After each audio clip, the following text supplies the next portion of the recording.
Hello and welcome to the episode of Let's Play the Banner Saga. My name is Martyr, and thank you for watching. Last time we played, guys, defeat. We were defeated. We lost the Battle of the Bridge, which I guess still stands. We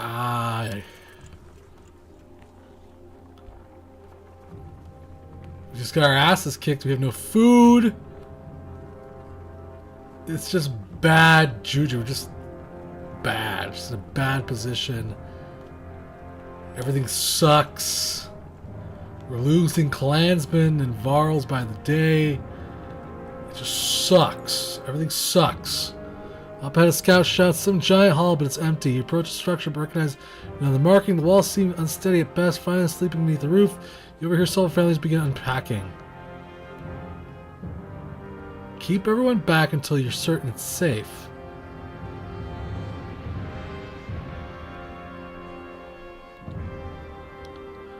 Several volunteers search the building with weapons drawn just as they are announcing all clear. A Varl leans against the support, which gives way, and a third of the structure crumbles. Lucky no one is injured, but you leave the crumbling building behind. We're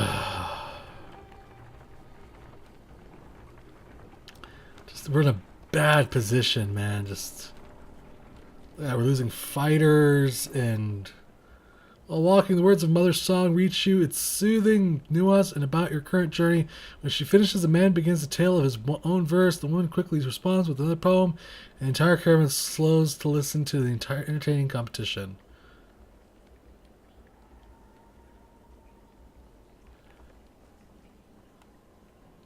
I'm going to say ignore the poetry content and keep an ear out. Laughter and tears continue behind you as you put some space between the remaining undistracted. The male contestant soon admits defeat, and the clansmen quickly march on, thankful to lighthearted distraction. No time for that shit. We're starving. We're so in such a shitty position. It appears that large figures follow from the direction of Eartop. Oddleaf watches intently before finally saying, "They have a cart. I can hear it." You slowly get a review and spy a small caravan of Varl. Eventually they catch up. I'm curious. Greetings, Ivor. It's been quite a while since we talked, hasn't it? I know you. Ubin. Never imagined you wanted to defy the king. What made you leave? Someone had to. What do you mean? Bellower is heading this way. Already? How is that possible? A group of Varl from Wormtoe showed up around the back of Innertoft, the long way. Bellower and his army chased them across the summer path, they said. Shit. Past Wormtoe? That doesn't make any sense. Bellower was at the bridge. He must have doubled back after the serpent appeared. While he fought on the bridge, he had half his forces around to approach Innertoft from behind. They're dead. The attack on the bridge was a feint. Don't let anyone tell you that the Dredge aren't clever. Innertoft will fall within a day. Maybe not. He's following you. I thought one of you might know why. Exchanged nervous glances, but nobody speaks up.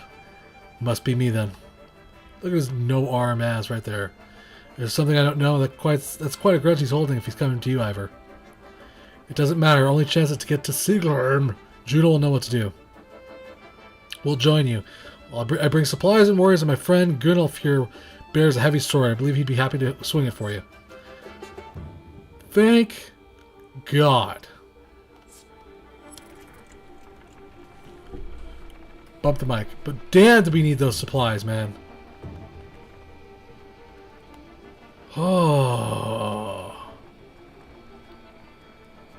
Freaking sucks. Caravan stops at a split in the road ahead. The path leading to Siegfried veers off into the hills, which now swing with familiar black shapes.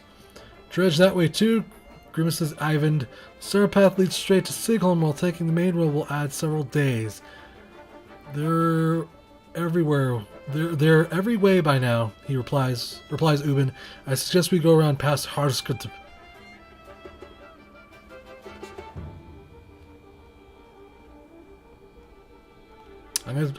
Ubin is a very smart man. I hate to say it to him, but I'm not willing to walk around swarms of dredge anymore. Juno will have to wait.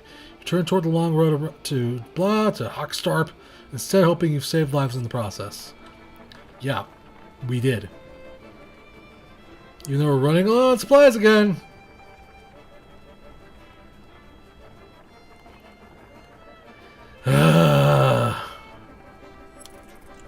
And morale's shit again. Stop. A resolute voice calls from somewhere in the front of you. The surrounding terrain comes alive with armed fighters surrounding the caravan. No need for bloodshed, the leader says. Leave a couple wagons and pretend you never even stopped here. How about you leave what you've got instead?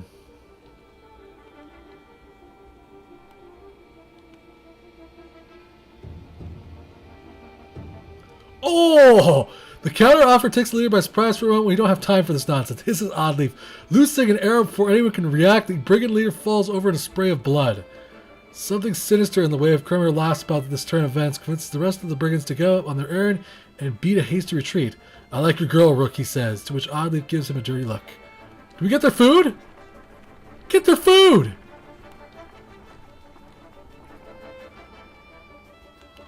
We need that food, man. Oh, you're great. You enter a village of miners who wants to know what's happening recently between the rumblings of the quake and sightings of the dredge in the distance. As you look around, you see a lot of elderly and children know what these people will only be more mouths to feed. Let them make their own decision. You're welcome anyone who wishes to join caravan. Many do. While others choose to stay in their homes and see things through. You wish them luck. They're dead. Some guy wants to talk to us up here. Don't talk much, do you? You approach the massive green-clad Varl, who's sitting quietly by himself eating bread. So? Just want to know anyone who can cleave a dredge in two like that. A two like that a little bit better. I'm Brooke. What to know? Ubin asks me to chop a dredge in two, I chop him. You travel with Ubin for long? Yes, long time. When I was young, I fight for another Varl. It did not work out, but I learned to swing his sword. Ubin pays well, gives me plenty of things to kill. To be honest, maybe too many things these days. You like that sword, huh? No, I love this sword. Given to me by old Screamer himself, when I start working for Ubin, he says, I protect the king's collection, I protect the king. Gunolf makes an expression somewhere between pain and frustration. I couldn't save it, though. He makes a hand motion like an object falling from a tall height and exploding. Mattered a lot of time. I think it doesn't matter now. Screamer is dead anyway. I'll let you finish your meal. Want to be friends with Gunolf, Rook? He pops the last hunk of bread into his mouth. Keep food in the cart. Is there a market? Oh, thank God. Okay. So we need supplies.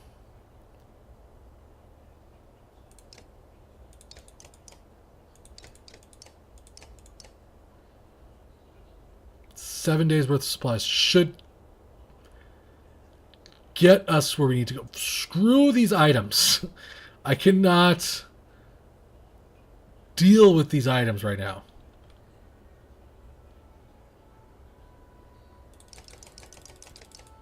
Okay. I'm going to get those supplies, don't you worry. But what I need to do first is level up lower people. So the Hogans need to level big time. For instance. These guys are like my backbone of my crew, man. So we're gonna do that. Good. Gonna upgrade Hogan. Backbone of my crew, man. That's all I gotta say. Rook can level up, but I'm not going to level him up. Crew here can level up. Probably should. 5 renown. Drop all your points of strength. Who else? You're not that great, to be brutally honest. He can't level up. Eagle can't level up. Ivor can level up. Probably should level Ivor. 15? 4 days of supplies? No. Gunolf. Ivan. Okay. Well, shit. So here's what the lineup's going to look like. We're going to go biggity bam. Biggity bam. And then I think that is our lineup. I shouldn't have leveled this guy up.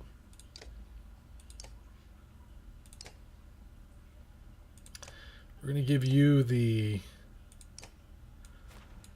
item there. 1 thing per kill. We got 1 more. Give that back to Ivor. Eagle, give me your item, dude. Okay, we're gonna give that to, I guess, him. That's gonna have to do because we gotta get supplies. We've got to. There's just absolutely no choice here.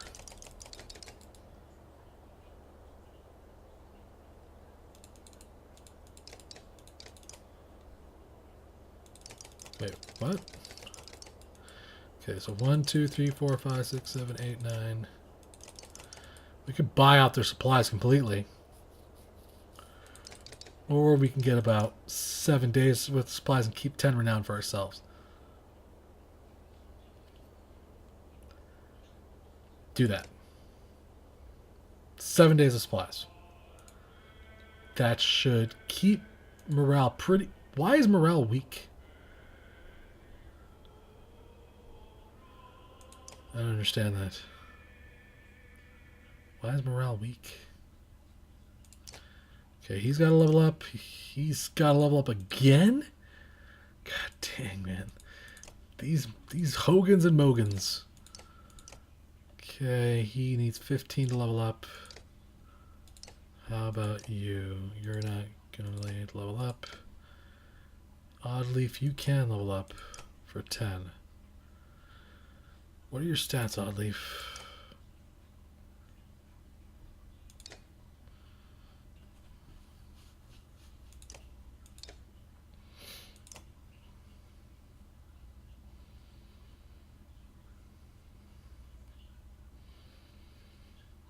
No. It's not really worth it for her. Alette has never been leveled up, so we're not going to use her. Alright, well then I guess we'll just hold on to the 10 renown. I don't understand why morale is so freaking weak. It kind of sucks. But, whatever. We're going to leave. That's all we can do right now. Let's move along to the next town. We got some more people. We got the people who died. We got them back. Look at that, shouts one of your clansmen. The caravan stops to watch Dredge pulling into the village you just passed through. I hope anyone who stayed behind got out alive, says Alette, but you have your doubts. They're coming, says Ivor, pointing out a line of Dredge leaving the village and marching towards you. As you watch, Dredge in front falls over, then the one in falls as well. You hear a twang to your left. Nid, the archery student of Oddleif's, who you will recall definitely shooting a snow rabbit, is firing arrows down the hill, and their Dredge topples. That's incredible, says Oddleif, squinting, but we should get out of here.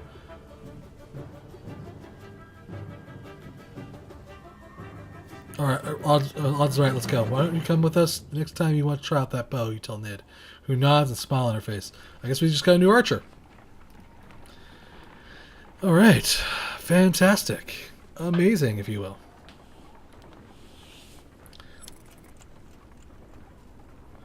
Marching, march, march. A trail of blood leads to a clearing where you find a large wounded Varl. He is gnawing on his shield, swearing at no one in particular, and occasionally slamming his cudgel on the ground. If not for the heavily bleeding, you'd leave this one alone without a second thought. We can help if you want it. In a heartbeat, the Varl on his feet, swinging his massive weapon, you jump clear as the cudgel smashes the trunk of a tree. Your party scatters to avoid the falling timber. Once you recover, the Varl is long gone, leaving only another trail of blood, which you decide against following this time. What a dick. Forget that guy. We have to be close. We have to be.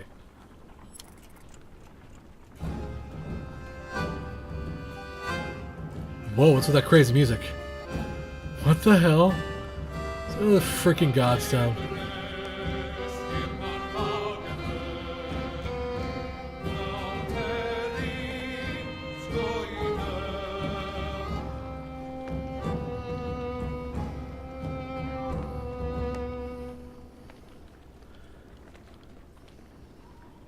Screenshot. The Godstone of Dundur passes around you. In the frozen climate here, it looks like the rock is split and is falling apart, held together only by the deep snow. Curiously, when standing between the stones, the wind drops off completely, picking up once again you've passed through. I almost wonder if we should rest here for the night, says Ivor, who seems to have noticed the same thing. Follow the snow around, Dredge might even be able to find us. Sure. You walk around the camp before settling in. Along each strand of Dunder's massive beard is carved a different part of his history. Or story, I should say. And you turn your head to and fro to read it. While the Loom Mother was the first to create, she soon found a counterpart in Dunder who embodied her ideals in a masculine form. Dunder took some of his creations, gave them beards, and showed them the secrets of smithing, though many remember him just as fondly for teaching them games and songs of mirth. As camp settles in, you notice a group of boys huddled around something. They show you an offering box carved into the godstone itself. The box's elaborate construction of interlocking pieces which slide around when touched. You can't get it open, but they tell you it's like a puzzle. Try to open it. The boys take turns working at the puzzle and give you tips. When it's your turn, though, you don't seem to make much progress. Eventually, they leave to sleep until it's just you and a couple other determined youngsters. Keep working on the puzzle box.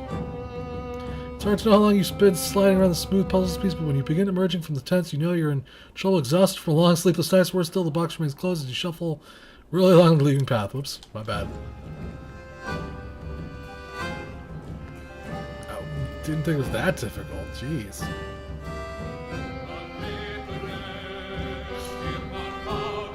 Man, morale's shit.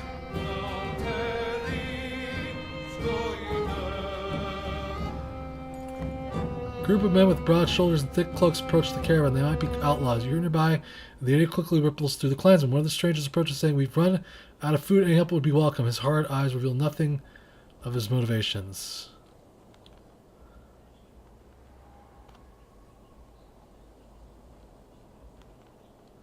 Ask them how they came to be here. Men get nervous and reveal sturdy weapons. Your warriors step forward until the leader holds out a hand, saying, like, "The last group to ask us questions tried to kill us. Tried. Let's keep this simple. Will you help us or not? Fight with us and earn your food." The men look surprised by our offer. In short order, they join the caravan and start sharing tales and drinks. Unfortunately, unless they delay discover they've vanished along with... Oh, good God in heaven! Shit! Dang it! For God's sakes!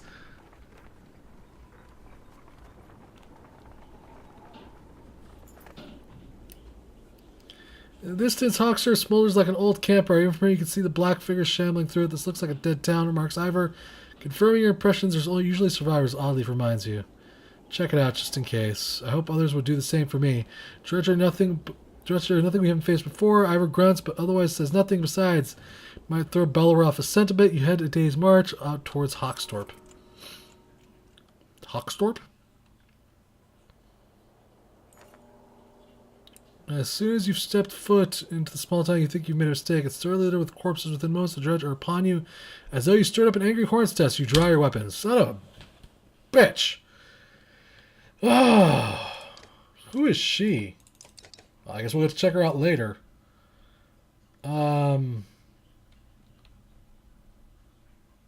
Go. This game is unrelenting, man. We're going to have shitty morale, too, which is even worse. Trust no one in this game, man. Trust no one. That's the lesson. Trust no one. Backstab everybody. Oh, I'm a terrible leader. Terrible, I say. Oh, it's not that. Oh, good God.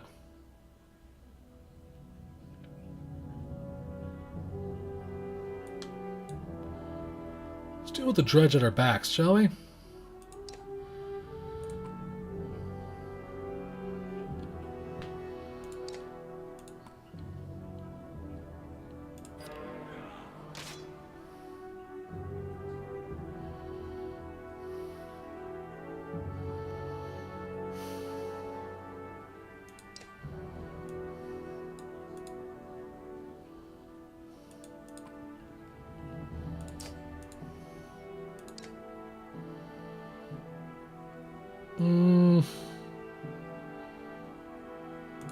Just a normal shot will do.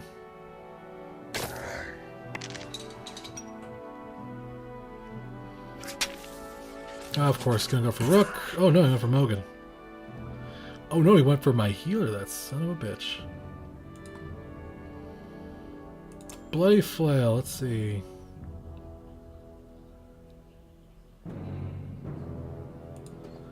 Or we could just take him in half. Yeah, let's do that.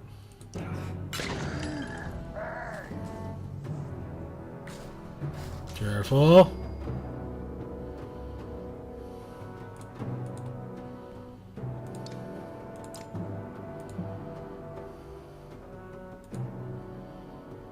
Make it happen.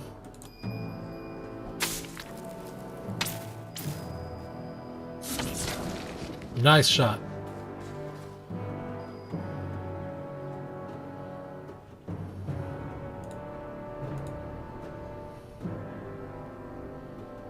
Just rest. Shit.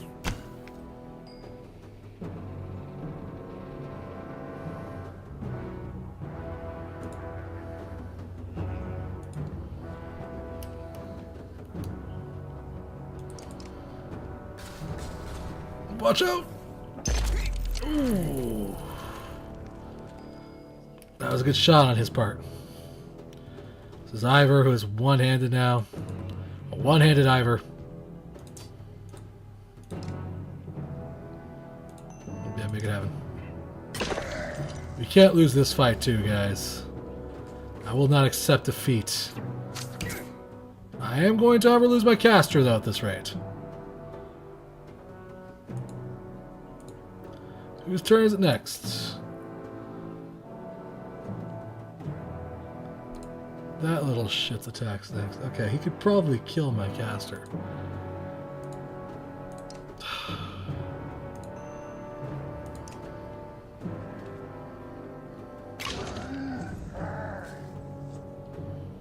Please don't hit him. Please don't hit him. Please don't hit him. Man.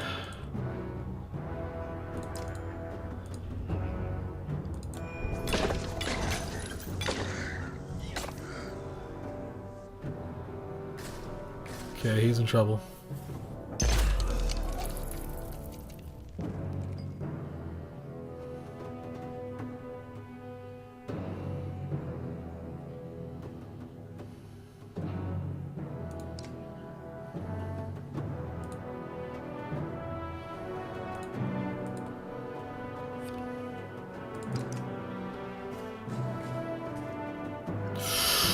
Oh, for God's sakes!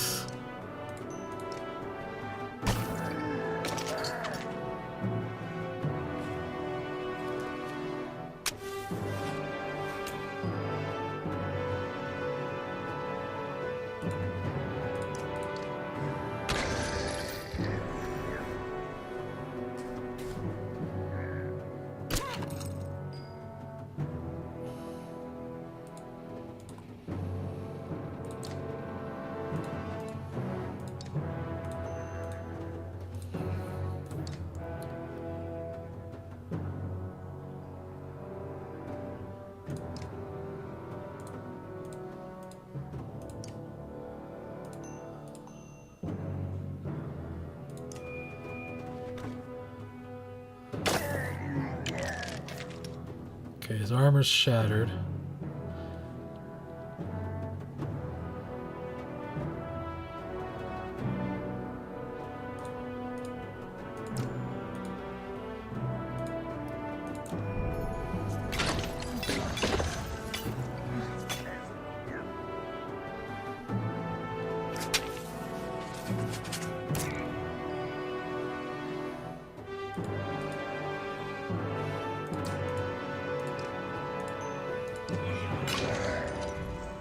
Good shots.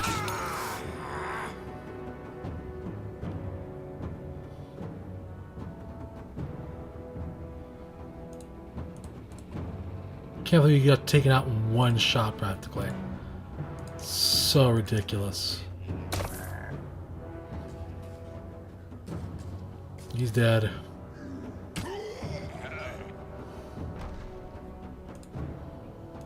Damn it.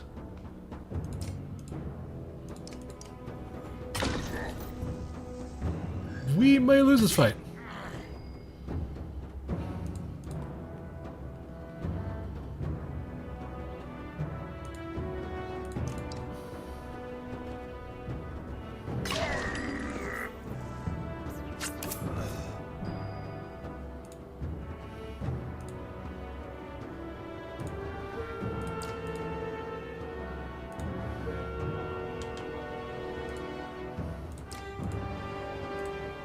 Make it happen. Shit.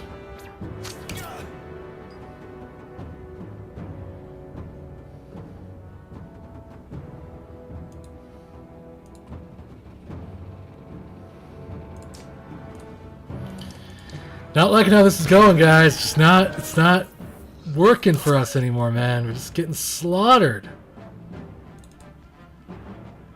You know?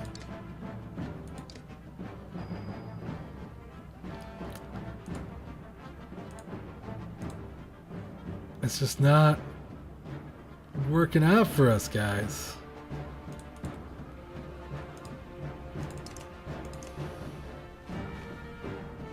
You know what I'm talking about?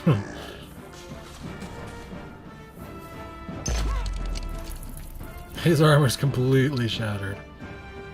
Which means he's vulnerable to that one instant death kill attack thing now. Which he might do. Oh, we got lucky, okay.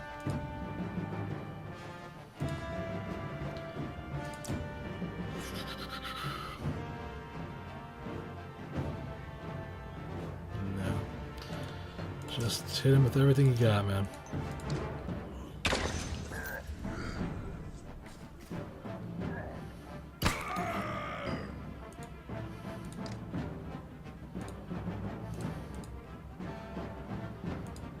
He has no armor left. Pillage mode activated. We might actually win this.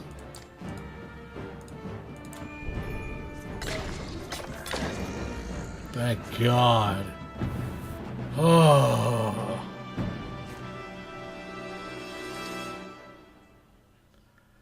I know that went way over time again. The last 2 episodes have done that, and I apologize for that.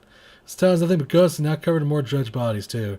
Remarkably, he's about to find an old man sitting quietly in a tired market stall with a couple of items in front of him. He comes to his office if nothing were wrong and seems to be in shock. He cleanses and gather into him to the caravan before you leave.